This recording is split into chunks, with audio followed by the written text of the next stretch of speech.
Muito bom dia, estamos de volta, Mundial, e você chegando para te fazer companhia nessa manhã de sábado, pra gente levar para você bastante informação, um bate-papo super gostoso. E claro, vocês sabem que eu amo falar de saúde, né? E eu amo levar tudo que é de boa informação para vocês. E hoje eu tô recebendo aqui no Mundial e você, Dr. Augusto Reis. Bem-vindo. Obrigado, Samira. Obrigado pela... Bom dia a todos e obrigado a você pelo convite de Muito estar aqui. O Dr. Augusto, ele é homeopata e psicoterapeuta. Vamos conhecer um pouquinho, né, do trabalho dele, desse dia a dia e dessa história de vida também, né, doutor? Porque não dá para falar do que a gente faz no dia a dia sem falar da gente. É verdade. Não é verdade? É. Samira, sabe, eu tinha uma trajetória na profissão que não foi muito típica, ou seja, não é uma trajetória que todo mundo faz, né?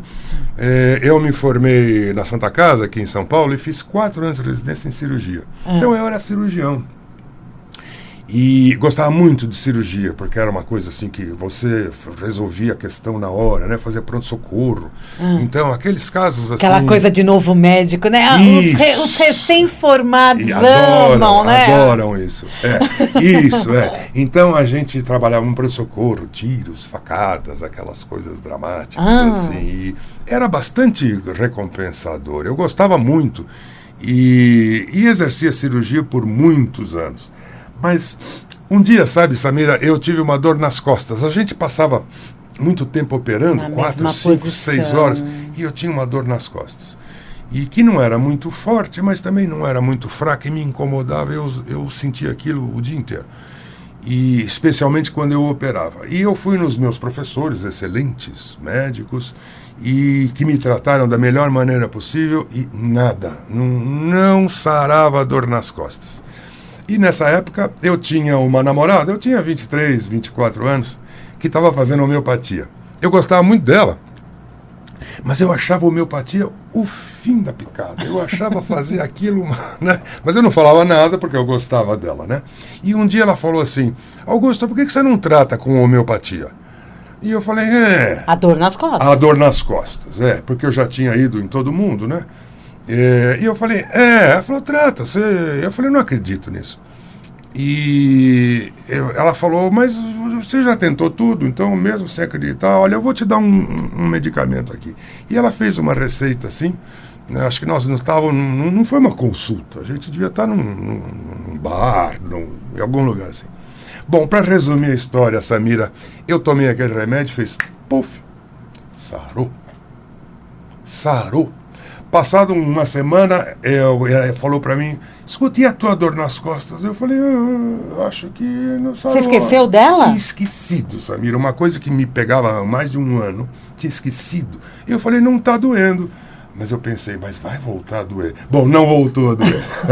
Mas os médicos eram muito mais céticos a respeito da homeopatia. Era. Então não era uma crença só sua. Não, exatamente. Generalizada. Todo mundo, a gente achava aquilo charlatanismo. Eu achava que o homeopata tinha que ir preso. Eu pensava desse jeito. Verdades, né? Contadas no Mundial e você. É verdade, segredos da profissão. Hoje a homeopatia é uma especialidade reconhecida, né? Eu tenho título de especialista em homeopatia. Bom, mas voltando para a nossa história, a dor passou e eu falei, passou. Mas eu pensei comigo assim, mas vai voltar. Bom, não voltou.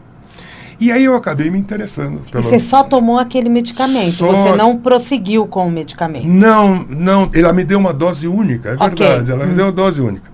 E ela acertou na mosca a prescrição, né? Porque ela era boa médica. Boa, e ela estava estudando homeopatia, porque ela era pediatra, e doutora Aide. Ela era pediatra e ela estava se formando em homeopatia, porque a homeopatia é um curso que a gente faz depois de ser formado. Então a pessoa tem que ser médica, geralmente tem uma especialidade, uma residência, e depois vai lá estudar homeopatia numas escolas. Ainda é assim, né, doutor Augusto? Ainda é assim. Bom, aí eu me interessei e eu comecei a estudar homeopatia e achei interessante, e aí comecei a receitar alguns remédios de homeopatia, os resultados foram fabulosos, sabe? E nessa época, eu já vinha me desinteressando um pouco da cirurgia, que era a minha especialidade. A lua de mel da medicina estava acabando, Estava né? acabando, aquele lado mais heróico, assim, mais, né? E chegou uma hora que eu me vi, eu me surpreendi. Eu só estudava homeopatia, eu já não estudava tanto cirurgia. E eu achei que, por não estar estudando tanto quanto deveria a cirurgia, não seria muito honesto com os meus pacientes continuar, né, desenvolvendo isso. E aí, gradativamente, eu fui fazendo uma transição para a homeopatia. Nessa época, eu já tinha um consultório razoável, embora eu tivesse 10, 12... Não, acho que uns 12 ou 15 anos de formado, eu já tinha uma clientela. E eu me preocupava muito qual seria a reação dos meus pacientes quando eu dissesse que eu tinha me tornado homeopata. A minha fantasia era que eu perderia todos os meus pacientes. Que eles iam dizer, acho que não, né? Para minha surpresa, Samira, eles adoraram, falaram, ai, que bom, a gente gosta de você, a gente se sente bem aqui com você, nós vamos tratar de homeopatia. Alguns me disseram, já conheço homeopatia, eu já tomei homeopatia quando eu era pequeno. Outros disseram, bom, eu não sei nada de homeopatia, mas se você diz que é bacana, né?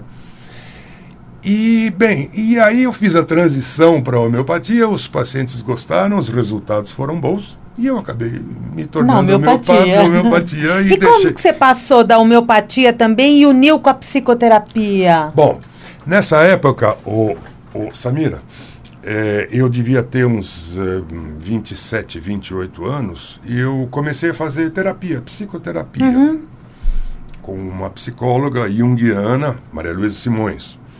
E os resultados foram muito bons. Eu também me interessei pela psicoterapia. Você viu que tinha uma ligação? Sim, porque, sabe, na homeopatia a gente faz uma anamnese, aquela entrevista com o paciente, faz uma anamnese bem cuidadosa, né? O homeopata é um médico chato, porque ele pergunta. E a gente pergunta e acaba vendo também a parte emocional do paciente, as emoções, os sentimentos, os medos, as angústias, as perplexidades, né? Então já era uma coisa que eu vinha lidando com a homeopatia, com essa parte mais interna, mais emocional, né, dos pacientes. Quando eu fiz terapia, eu me interessei mais ainda e eu vi como estas coisas são importantes para nós, né? E depois de alguns anos de terapia, eu me interessei e comecei a estudar a psicologia analítica, que é a psicologia do Jung, que não é a psicanálise do Freud, é a psicologia do Jung, né?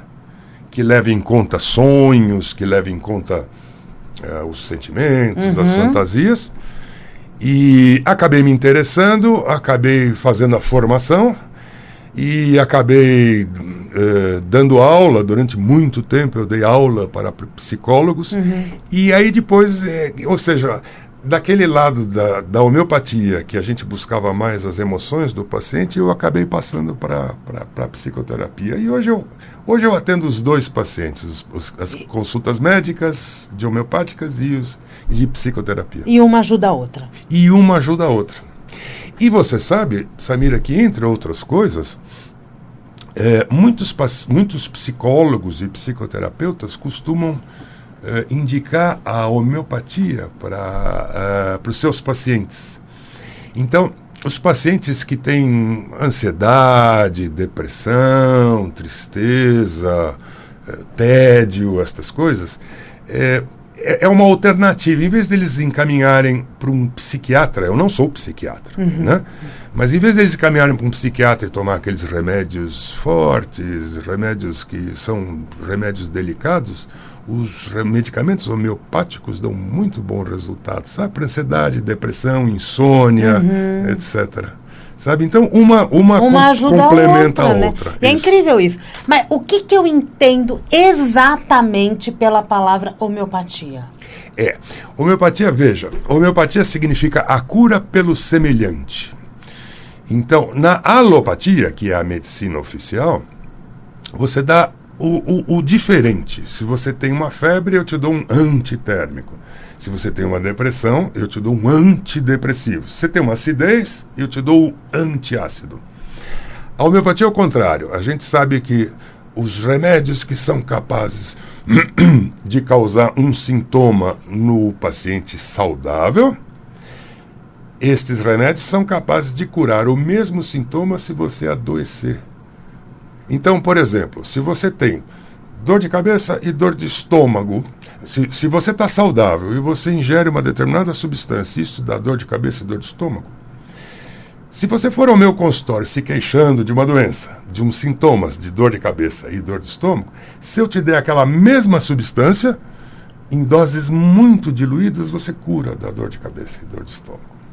Ao mesmo tempo. Isso. Dos dois. Então, se você está saudável, toma uma substância e a substância te dá dor de cabeça e dor de estômago, se você estiver adoentada por dor de cabeça e dor de estômago, aquela mesma substância é capaz de te curar.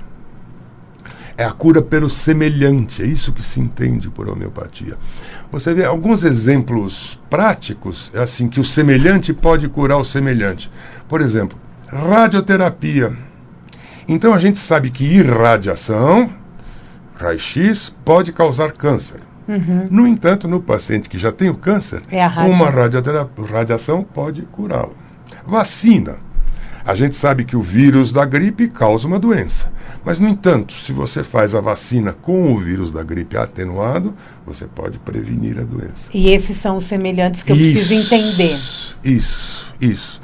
Então, a questão do homeopata, quando você vai no homeopata, e quando você se queixa que você tem sintomas A, B e C, a questão do homeopata é descobrir qual é o medicamento, ou qual é a substância. Nós usamos substâncias do reino animal, vegetal e mineral. As pessoas confundem um pouco, um parênteses, as pessoas confundem um pouco a homeopatia com fitoterapia. Chás, que são os vegetais. Isso é outra coisa. Fitoterapia não tem a ver com homeopatia.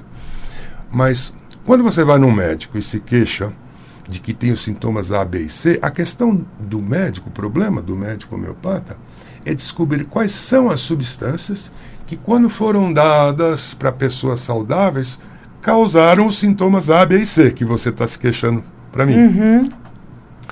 E a gente tem trabalhos, tem livros, tem relações disso. Se eu achar uma substância, animal, vegetal ou mineral, que causou no homem são os sintomas A, B e C, e se eu der essa substância para você, bem diluída, você sara, você cura. É isso que a homeopatia faz. Isto é homeopatia. A É o cura pelo semelhante curando o semelhante. Isso quer dizer também que aquele medicamento homeopático que eu estou consumindo, ele está em ressonância, ele está vibrando com aquele problema de saúde que eu estou no momento. Perfeitamente. É isso?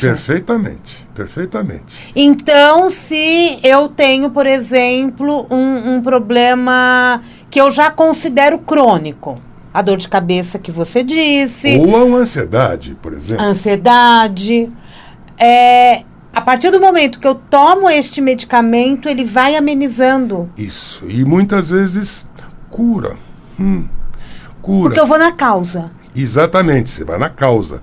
Então, na homeopatia, Samira, a gente costuma dizer não existem doenças, existem doentes, né? Então, não é uma enxaqueca, é a Dona Maria que está sofrendo de uma dor de cabeça, que a gente faz o diagnóstico, que é enxaqueca. Mas levam-se em conta uma série de outras coisas. Então, quando a Dona Maria chega no meu consultório e fala, Augusto, eu tenho enxaqueca, essa enxaqueca não caiu do céu, né? Até 1 ano atrás, ou 2 anos, ou 5 anos atrás, a Dona Maria não tinha enxaqueca. Então, por que ela ficou com enxaqueca? Será que é ganhar na loteria? Será que é uma coisa assim aleatória? O homeopata é um chato, como eu já te disse. E ele sempre pergunta.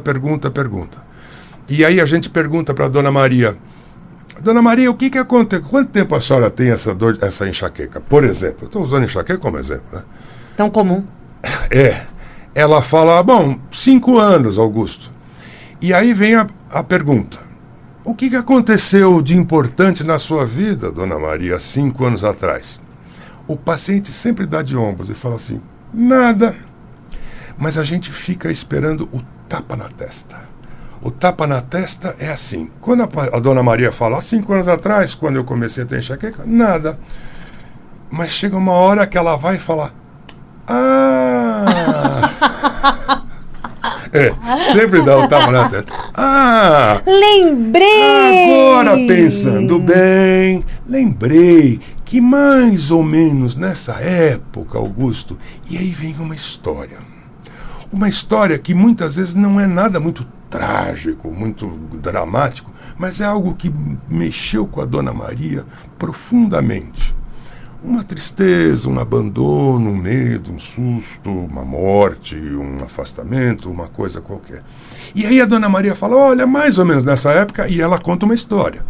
E aí ela fala assim, olha, mais ou menos nessa época aconteceu isso, e depois um dia eu tive uma dor de cabeça, depois eu tive outra, aí elas foram piorando, até que eu fui ao médico e me diagnosticaram enxaqueca. E a enxaqueca já fazia parte da vida da Dona Maria. Exatamente. E aí a questão do médico homeopata é achar uma substância que esteja em ressonância, como você bem disse, não só com aquela dor de cabeça, porque nós somos médicos, temos que tratar um sintoma, mas também com aquela vivência que a Dona Maria teve, que causou a enxaqueca dela. Então, vai tratar a causa, né? Vai tratar a dor de cabeça, Isso. vai fazer aquele tratamento na hora para amenizar aquela dor, Isso. mas ao mesmo tempo não vai se esquecer da história que ela contou. Isso. Aí entra a psicoterapia também. Perfeitamente. Porque sabe... Deve se divertir atendendo, né? Porque você vai unindo tudo que você É uma estudou. experiência rica, sabe, Samira? Porque as vivências humanas são muito ricas, né? Então, por exemplo, se a Dona Maria, eu atendo, por exemplo, pacientes hipotéticos. A Dona Maria e o seu João, ambos têm enxaqueca. Mas a Dona Maria, a enxaqueca dela começou quando ela, por exemplo, eu vou inventar uma história aqui, ela perdeu uma filha. Ela ficou muito triste, ela o luto de uma mãe perdendo uma filha. E a partir daí ela teve enxaqueca. Já o seu João tem a mesma enxaqueca. Mas o seu João começou a ter enxaqueca há 4 anos atrás, quando ele perdeu o emprego. E ele ficou com medo de não ser capaz de sustentar a sua família. Então vejam, esses 2 pacientes têm a mesma doença, a mesma enxaqueca, né?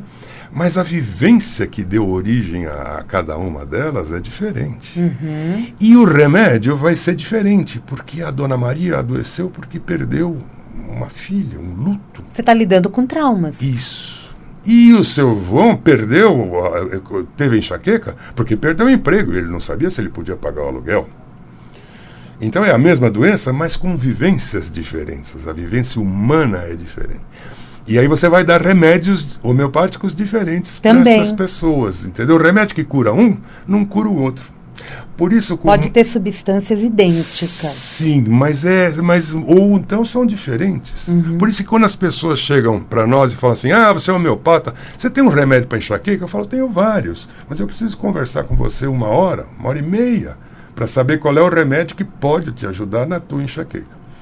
Diferente do alopata, que para uma enxaqueca ele tem 2 ou 3 analgésicos, ele dá aquele analgésico para todo mundo. Pode ser para uma criança, para uma adolescente ou para uma senhora idosa. E aqueles 1000 exames para poder checar de onde que veio a enxaqueca. Isso. E muitas vezes os exames não mostram muita coisa, porque a Dona Maria está de luto por causa da sua filha. Ela ainda está de luto. Ainda está de luto. E o seu João está com medo de não poder arcar com as despesas. E os exames não mostram essas sutilezas. Né? E enquanto que uma entrevista cuidadosa, onde a gente leva em conta o lado humano, o lado interno, da alma, a gente pode dizer assim, num sentido genérico, essa entrevista homeopática leva em conta estas coisas. A gente está falando muito das emoções. Isso. E a partir do momento que a gente sabe lidar com as emoções, a gente... Exatamente. Sabe, Samira, a gente não costuma levar em conta as emoções, né? Nós vivemos uma época onde as pessoas nós não damos muita atenção para isso, né? Tô triste, pronto, né? Ou então nem percebe que está triste. Sabe, Samira, uma coisa que acontece com muita frequência é quando as emoções, elas não são reconhecidas. Às vezes, com muita frequência, as emoções não são reconhecidas.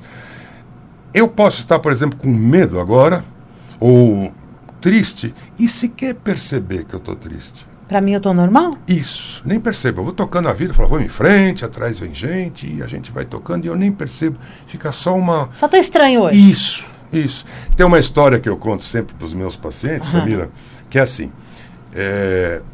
Eu acabei de tomar um café agora. Isso é uma história que eu inventei, tá? Acabei de tomar um café agora, e aí eu tô aqui conversando com uma pessoa. E por alguma razão, aquela pessoa não está me agradando. Eu estou irritado com ela, ou eu tô meio não me sinto muito harmonizado com ela. Mas essa irritação, eu nem percebo que eu estou irritado.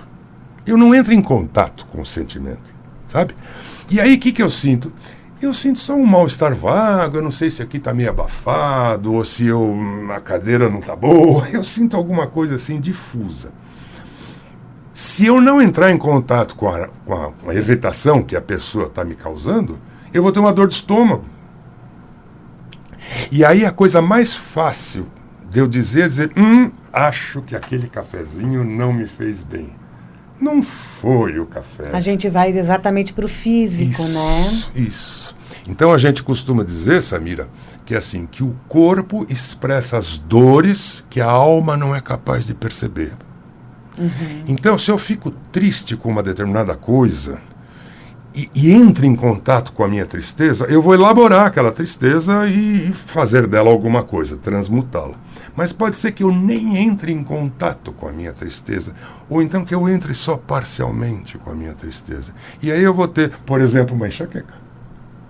E aí eu vou dizer assim, eu acho que o alimento que eu fiz, que eu comi, não me fez bem. Não é o alimento. Não é o alimento, né? Nós vivemos numa época onde a gente não está acostumado a entrar em contato com esses sentimentos mais delicados, mais sutis. É mais fácil camuflar, né? Isso. Só que a gente fala assim, não, vamos em frente, eu não estou triste nada. E vou em frente e toco a minha vida, e faço minhas coisas. Mas eu acho que a minha tristeza desapareceu, mas ela não desapareceu, ela fica me pegando por trás. E ela tá percorrendo todo o meu corpo. Todo o seu corpo. E aí amanhã eu tenho uma dor de barriga, amanhã eu tenho uma enxaqueca, amanhã eu tenho uma gastrite, amanhã eu tenho... E eu fico atribuindo só as questões externas. Claro que as questões externas têm influência. Mas é essa tristeza que está percorrendo todo o meu corpo. Mas aí eu tenho uma pergunta. Se as questões externas acabam afetando o meu organismo físico, é porque eu também, em algum momento, estava camuflando problemas emocionais e mentais? Certamente.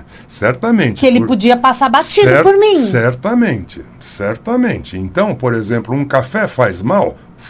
Pode fazer mal. Tomar café em excesso, tomar refrigerante em excesso. Mas assim, se eu estiver bem, se eu tomar muito café, não vai me fazer nada. Agora, se eu estiver triste, um cafezinho que eu tome vai fazer um estrago no meu estômago e eu vou ficar com uma gastrite. É o momento. Isto. Então, Samira, as coisas externas influenciam? Sem dúvida nenhuma. Mas já tem uma predisposição. Já é um terreno fértil que, se cair lá uma sementinha, pronto, brota. Enquanto que, se eu estiver relativamente equilibrado, a gente sofre as agressões do dia a dia e o organismo consegue dar conta delas. O sistema imunológico está em ação. Isso, perfeito. E quando eu falo, está quase acabando o primeiro bloco, mas vou fechar com essa pergunta. Quando eu falo no sistema imunológico, eu estou falando também, quando eu reativo ele pela homeopatia, eu estou fazendo um tratamento preventivo? Sim, certamente. Quando você... É medicina preventiva. Isso.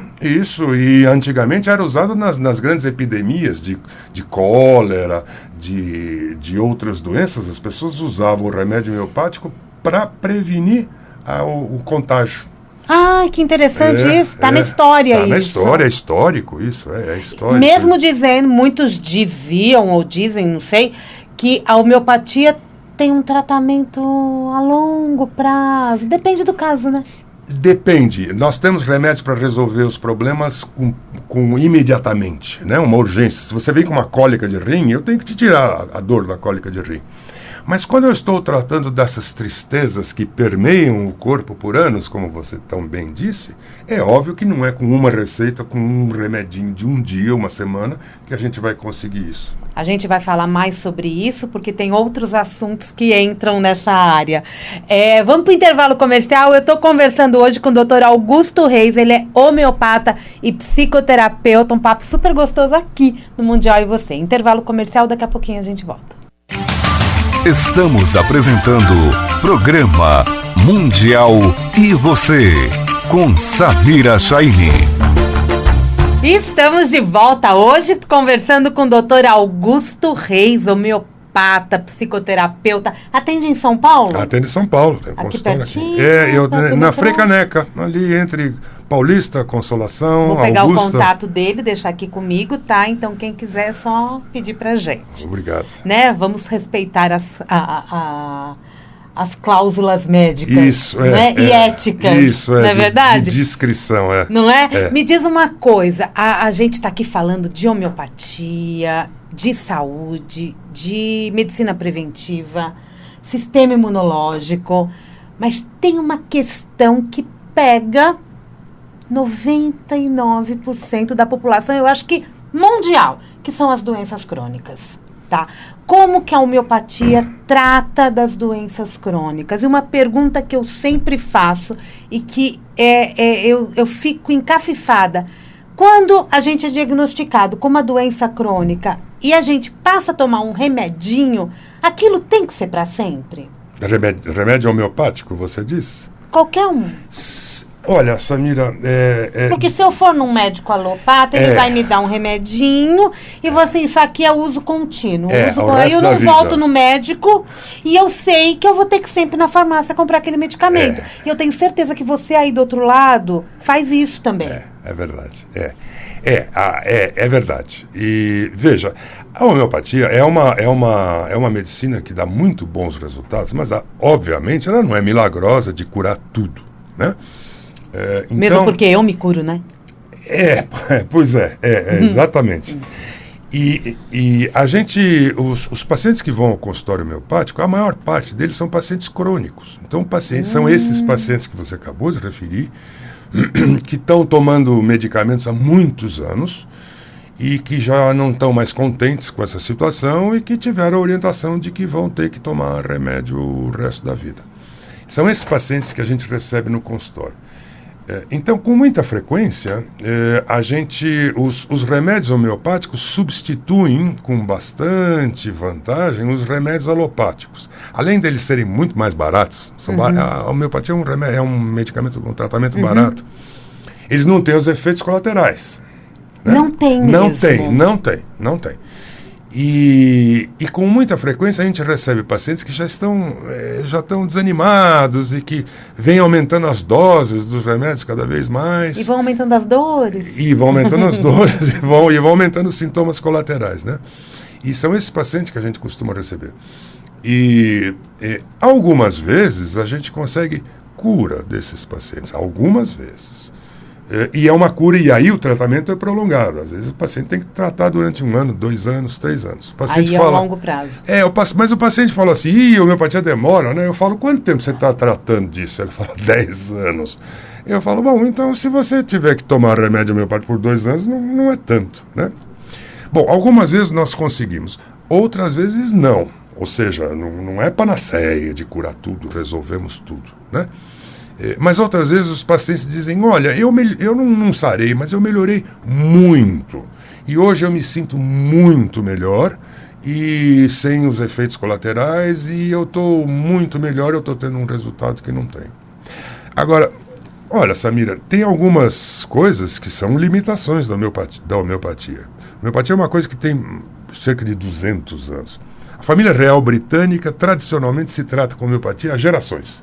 A rainha... Inclusive, eu estava lendo outro dia, diz que a rainha é famosa por ter uma saúde de ferro, né? Por isso que ela está... imortal. Imortal, né? Ela está há 60 anos no trono, né? Ela se trata com homeopatia. Todo aquele pessoal lá se trata com homeopatia. Eles têm o homeopata real, que trata de... Né? Então, A homeopatia, de uma época onde não existia a medicina, não tinha os progressos de hoje, que não devem ser negados, né? Então, por exemplo, trata diabetes? Não, a homeopatia não trata diabetes. Tem que tomar o remédio ou tomar insulina, aí não tem jeito. Mas os efeitos, os outros efeitos do diabetes, a homeopatia ajuda muito, né? Trata a hipertensão? Sim, a gente costuma ter bons resultados com a hipertensão. Eu, quando pego os pacientes com hipertensão, velhos hipertensos, assim, que estão tratando há muito tempo, eu faço uma transição, sabe? Eu dou um remédio homeopático e falo, você vai continuar tomando seus hipotensores aí. E aí a pressão do paciente vai caindo e eu vou diminuindo o remédio alopático, aumentando o remédio homeopático, até que chega uma hora que eu retiro estes e só o remédio homeopático já é capaz de mantê-lo. Ah, que maravilha. E de alguns pacientes, não todos, a gente consegue lá na frente, depois de um período maior, retirar inclusive o remédio homeopático e a pressão deles muitas vezes estabiliza, entendeu? Então são situações... Cada um é cada um, possível. porque é como a Dona Maria e o seu João que eu acabei de falar. É uma história diferente, né? Cada um tem uma história de vida, desencadeia a doença por um problema X. Isso. E toda aquela conversa de consultório acaba dando uma direção para o tratamento. Isso. Sabe, Samira, cada um de nós tem um jeito diferente de reagir à vida, né? Às vezes acontece uma coisa na minha vida que para mim é uma tragédia e que se fosse na sua vida você não se ressentiria tanto, você teria mais recursos para lidar com isso. E vice-versa. Sim. Algo que pode ser muito delicado para você, muito, né? Para mim pode não ser uma coisa tão... Mas cada um de nós tem um lado fraco, né? Quer dizer, tem uma coisa que ali a gente lida mal com aquilo. Tem uma Mas é ali que a gente tem que ser trabalhado. Isso. É aí que está o elo fraco da corrente e é ali que tem que ser trabalhado. Eu comentava com você no intervalo, a gente estava falando um pouco das doenças crônicas e a gente também estava falando dessa coisa do emocional. O medo, por exemplo, o medo de ter determinadas doenças acabam fazendo com que as pessoas lidem de uma forma errada, né? Ela está trazendo a doença mais para perto dela do que longe. Exatamente. E você pega esse medo na consulta, né? Ah, sim. E isso é uma coisa que vem crescendo muito. Eu acho que nós estamos vivendo na era do medo. Porque, assim, uma queixa cada vez mais frequente entre todos nós da ansiedade, né? Agora, o que é ansiedade? Ansiedade é a minha sensação de que tem algo ameaçador que está prestes a acontecer. É medo. E que ansiedade? Ansiedade é medo. Eu estou indo para o cadafalso, eu vou ser fuzilado. É claro que eu fico ansioso, porque eu estou com medo, né? Eu vou pular de paraquedas, eu fico ansioso, claro, porque eu estou com medo de cair lá de cima.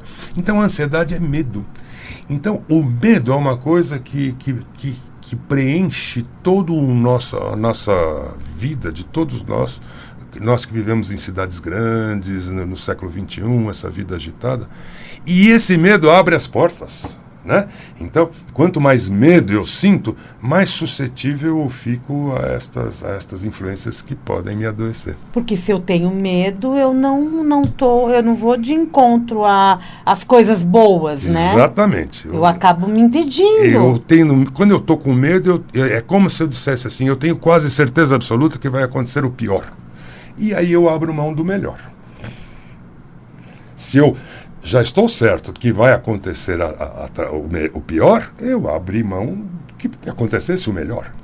Você acredita que esse excesso de informação ou de desinformação em relação à saúde deixa as pessoas com mais medo? Certo. Por exemplo, quando se fala muito do câncer, quando se fala muito de epidemias, as vacinas, toma vacina, não toma vacina. Sim. A gente está com um momento difícil de entendimento. Sim, certamente.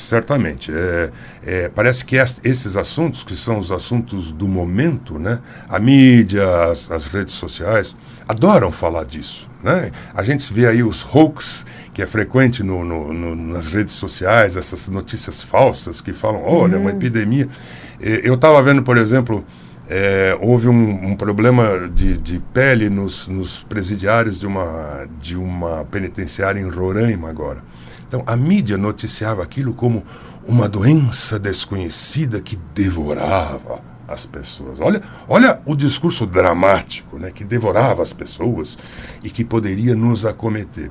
Quando, na verdade, agora eles descobriram que era escabiosa, era sarna, uma doença que é muito frequente em presídio, em cadeia, etc, etc. Mas a mídia fala uma doença que devora. Agora eles estão falando de um vírus desconhecido que está se espalhando por aí. Existem esses riscos? Claro que existem, sem dúvida. Mas essas notícias são todas contadas de uma maneira assim, muito dramática e muito assustadora. E como a gente está cada vez mais ligado a estas informações, é claro que isso vai minando a nossa confiança, a autoconfiança, né?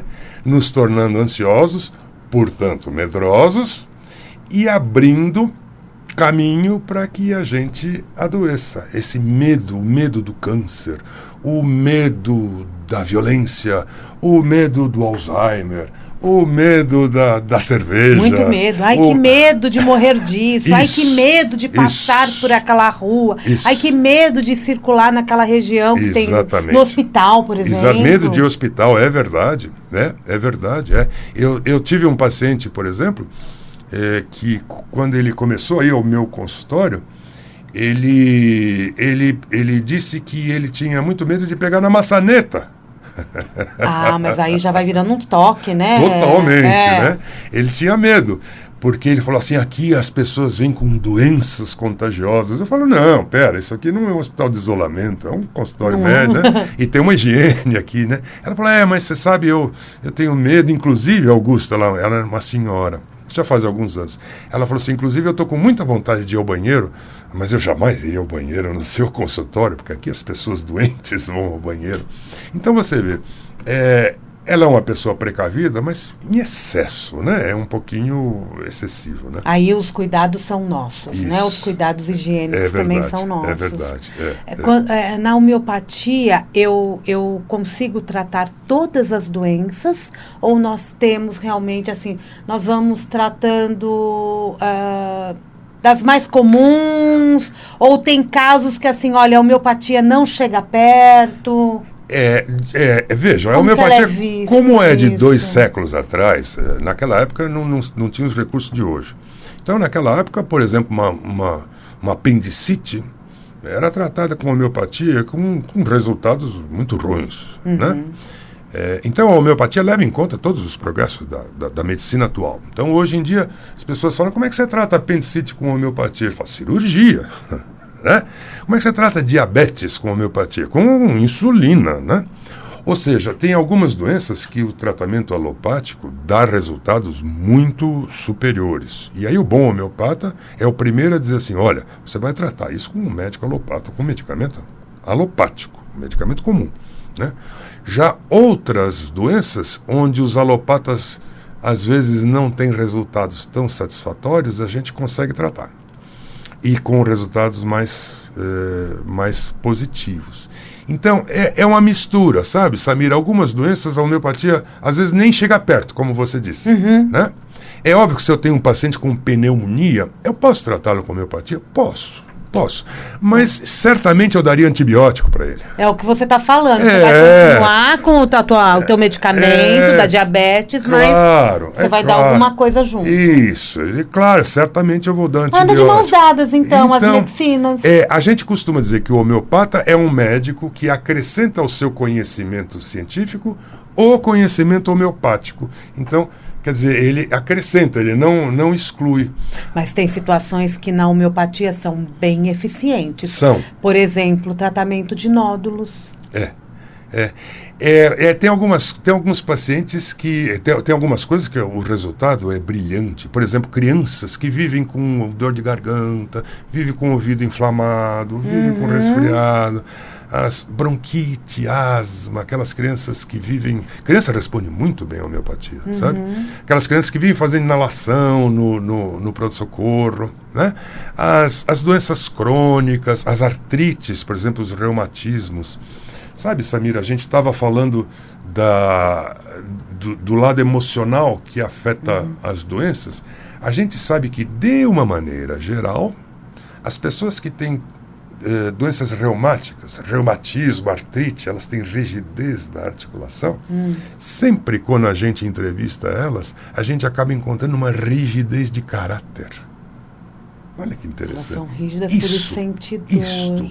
Então parece que a rigidez do caráter acaba levando a uma rigidez do corpo. Aquilo que eu disse há pouco, que o corpo sofre as dores, expressa as dores que a alma não foi capaz de sentir. Quando você fala rigidez de caráter... Pessoas que falam, eu sempre fui assim e eu não mudo. Eu sempre achei que isso era melhor e eu não mudo. Eu sempre ouvi disco de vinil e não quero saber. Isso é certo, isso é errado. Certo e é errado. Filho meu não faz isso. Meus pais não fizeram, eu não fiz, meu filho não vai fazer. Deu para entender. Essa rigidez, essa falta de molejo, de jogo de cintura, de se adaptar a um novo tempo, a novas situações, a novas ideias. E a gente vive novos tempos. Isso. E se a gente não se adaptar, começam a surgir os problemas. Mas ainda tem bastante caso, né, dessas doenças da rigidez, né? Tem. Rigidez moral, rigidez espiritual, rigidez social, rigidez de costumes, rigidez de preconceitos, sabe? Coisas do tipo assim, olha, 50 anos atrás era assim e eu não me disponho a mudar de pensamento, né? Tem muita rigidez, né? E aí vão surgindo, de uma maneira geral, a rigidez do corpo, né? Nossa, Gozado, isso né? é duro, né? Então, e isso vem confirmar aquilo que você me dizia, né? Que a gente vê dessa correlação entre o que vai no espírito, o que vai por dentro, com o que vai no corpo, né? A gente costuma dizer, Samira, que existem pessoas de cabeça boa e saúde péssima. E a gente costuma dizer, não, as pessoas acreditam. E pessoas de cabeça ruim e saúde de ferro. Não é verdade. Não deve ser assim, não. Uma coisa molda a outra. A gente diz o espírito molda a matéria. Então, se eu tenho fantasminhas internos, isso vai se repercutir no meu organismo. O fantasminha, ele pode estar na minha cabeça, Sim. Mas meu coração está sentindo. Isso. E se eu dou conta dos meus fantasmas de uma maneira razoável, ninguém consegue fazer isso absolutamente, mas deve ser uma coisa que a gente procura, né? Se eu dou conta dos meus fantasmas, o meu corpo também vai razoavelmente funcionar razoavelmente. Sim. E a seu ver, como que a gente pode lidar melhor, né, com esse estilo de vida que a vida moderna traz pra gente? Tudo muito acessível. Tudo muito prático, mas também tudo muito fora do nosso controle. A gente acha que está no controle, né? Eu acho que, eu diria, para ser sintético, Samira, eu diria que é consciência. Eu preciso ter consciência das coisas. Por exemplo, a gente acha que pode controlar tudo na nossa vida. E é óbvio que se podemos controlar algumas coisas, e devemos, isso é uma questão de responsabilidade, tem uma parte da vida que está absolutamente fora da minha capacidade de controlar. Ou seja, a vida implica num imponderável, num desconhecido. Então, uma vez que a consciência é o que vai me proporcionar a possibilidade de tomar diante de uma determinada situação, tomar todas as providências razoáveis e cabíveis, ou seja, usar ao máximo o meu bom senso, e a partir daí deixar com que o destino haja, ou um destino maior haja, que é uma coisa que não está ao meu alcance. É ter estilo saudável Isso, mesmo, isso. Ter consciência, perceber. A gente corre muito o dia inteiro, né, tem muito estímulo. Achar um tempinho, 5, 10 minutos, para ficar um pouco mais recolhido, um pouco mais quieto. O seu tempo. Ouvir a voz interior, perceber se eu estou com medo de algo, se eu estou com raiva de alguém, ou se eu estou, constrangido por alguma coisa, entrar em contato com esses sentimentos e entrar em contato também com o fato de que não dá para controlar tudo. Existe uma parcela da vida de todos nós que é imponderável, que depende de algo maior, e que isto não está ao meu controle, que, portanto, eu tenho que lidar com a incerteza. Isso mesmo. As doenças, elas as doenças para homeopatia não existem, né? Existem os doentes. Né? Existem os doentes. Eu me torno doente com o passar dos anos de uma determinada situação? Se você não desenvolver consciência, sim. A consciência de novo. Sim. A consciência não exclui o conflito. Então, certamente todos nós temos conflitos e que são insolúveis, ou pelo menos até o momento nós não conseguimos resolvê-los de uma maneira adequada. Mas se eu estiver consciente do conflito, eu não vou adoecer fisicamente. Agora, se eu disser, não, é mentira, eu uso a técnica do avestruz, que enterra a cabeça, aí esse conflito vai me pegar e eu vou adoecer. Então, a consciência acaba levando, de uma maneira geral, ou a não adoecer, ou até uma prevenção da doença. Se você percebe se eu percebo que eu estou com medo de uma determinada situação, ou que eu tenho sentimentos negativos em relação a alguma coisa, se eu estiver consciente desse conflito que eu estou vivendo, mesmo que eu não o resolva, ele não me adoece. Nós costumamos dizer assim, o conflito é inevitável. Você tem os seus, eu tenho os meus, todos nós temos os nossos. Mas se eu estiver consciente dele, eu vou elaborá-lo emocionalmente e ele não bate no meu organismo. Agora, se eu não estiver consciente, aí sim eu vou ter uma dor de barriga, uma dor de cabeça, uma dor no pé. Esse é o maior preventivo, né? Isso, estar consciente. Então, se você me perguntou como a gente pode prevenir, eu vou adoecendo com o tempo. Se a gente não for consciente, talvez sim, a gente vá adoecendo ao longo do tempo. E se a gente buscar uma consciência cada vez mais apurada, mais refinada, talvez você se torne saudável, eu me torne mais saudável, ou me mantenha razoavelmente saudável ao longo do tempo. Eu tomar contato com todas as minhas emoções, então é o caminho. É o caminho. O que é uma tarefa difícil. Difícil, porque também o tempo que a maioria das pessoas tem livre, que ela pode se dedicar para ela vai para o celular. Exatamente. E isso é um momento que eu acho que a gente tem que... Eu estou aqui no rádio que eu tenho que alertar mesmo. Acho que a gente tem que realmente fazer isso. Separa aquela hora para você.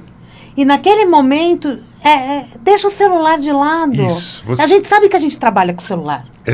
Isso é inevitável, não tem jeito. Pode gostar ou não, mas nós precisamos do celular. Mas eu preciso de tempo de qualidade. Isso.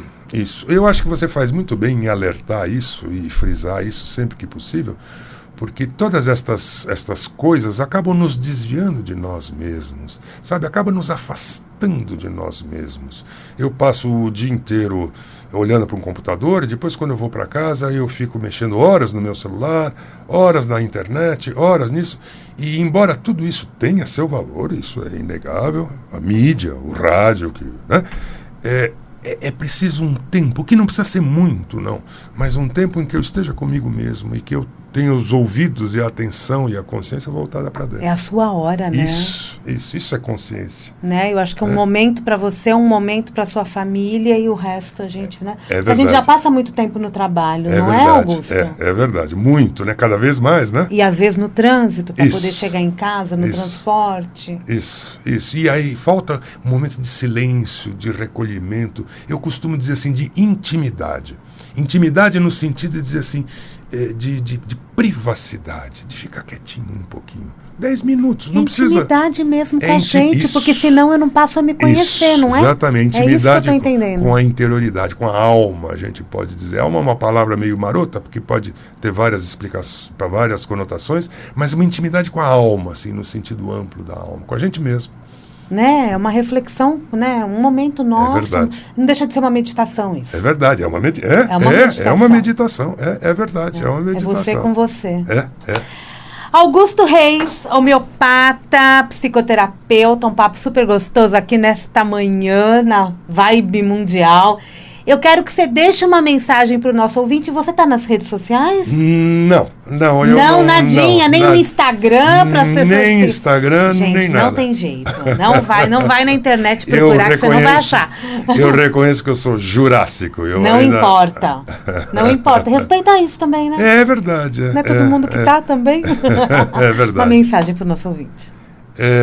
Que Eu acho que a mensagem curta é assim, desenvolver a consciência, perceber quantas coisas a gente faz de uma maneira impulsiva e que se a gente tivesse um pouquinho de tempo de refletir, de meditar, talvez fizesse de maneira diferente.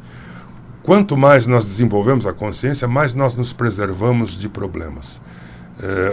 Essa nova fase, nova era que nós estamos vivendo é a era do desenvolvimento da consciência. Então vamos desenvolver essa consciência. Por todas as maneiras possíveis e que nos agradam, porque cada um tem a sua maneira de desenvolver. É a busca do bem-estar, é a busca da vida saudável, é a busca do pensamento positivo. Isso. E de uma certa espiritualidade. Exatamente. Aquela que fizer sentido para mim. Cada um encontra sentido numa espiritualidade. E a gente diferente. respeita. Isso, o que cada um deve decide. ser respeitada, certamente. Não é que eu acho que é super importante isso. Obrigada, meu amigo. Muito obrigado, eu que agradeço. Sucesso para você, vai voltar várias vezes. Você pode acompanhar também o Dr. Augusto Reis. No programa, o Dr. Gábor andou fazendo uns programas com ele. Eu acredito que amanhã vai ao ar também mais algum. Ele está aqui na Vibe Mundial aos domingos às 16 horas. 16 horas, 16 horas, Dr. Gábor, acupunturista, né? Grande acupunturista. Né? E a gente tem o prazer de tê-lo aqui na Vibe Mundial, no nosso time. Eu que agradeço a Obrigada, oportunidade Augusto. de estar aqui. Sucesso para você. Muito obrigado a vocês todos. Mundial e você vai ficando por aqui. Eu volto segunda-feira, tem Jornal da Boa Notícia e às sextas-feiras, 14 horas, sempre ao vivo aqui na Vibe Mundial. Um grande beijo, ótimo final de semana.